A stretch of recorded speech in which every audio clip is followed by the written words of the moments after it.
যে writ petition করা হয়েছে তা দীর্ঘদিন ধরে শুনানি হয়েছে।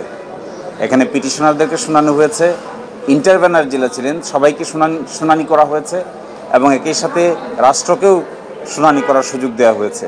সব শেষ করে আজকে কবে রায়ের জন্য এই মামলা আসবে তা নির্ধারণের তারিখ ছিল।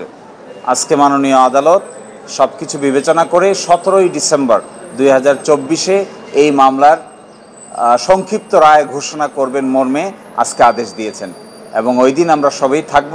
আমরা আশা করব যে ওই দিন বাংলাদেশের যে পঞ্চদশ সংশোধনীর মাধ্যমে বাংলাদেশে যে অথরিটারিয়ান ব্যবস্থা প্রতিষ্ঠা করা হয়েছিল, ডেমোক্রেটিক রিজিমকে যে ধ্বংস করা হয়েছিল, কনস্টিটিউশনাল সুপ্রিমেসিকে যেভাবে ধূলিসাৎ করা হয়েছিল, জনগণের ক্ষমতাকে যেভাবে কম্প্রোমাইজ করা হয়েছিল, এই সব কিছুকে সামনে রেখে হাইকোর্ট বিভাগ একটি অত্যন্ত যুগান্তকারী রায় প্রদান করবেন মর্মে আমরা আশা প্রকাশ করি এবং এই রায়ের মাধ্যমে বাংলাদেশে democracy, competitive democracy, liberal democracy এবং গণতান্ত্রিক শিষ্টাচার প্রতিষ্ঠিত হবে।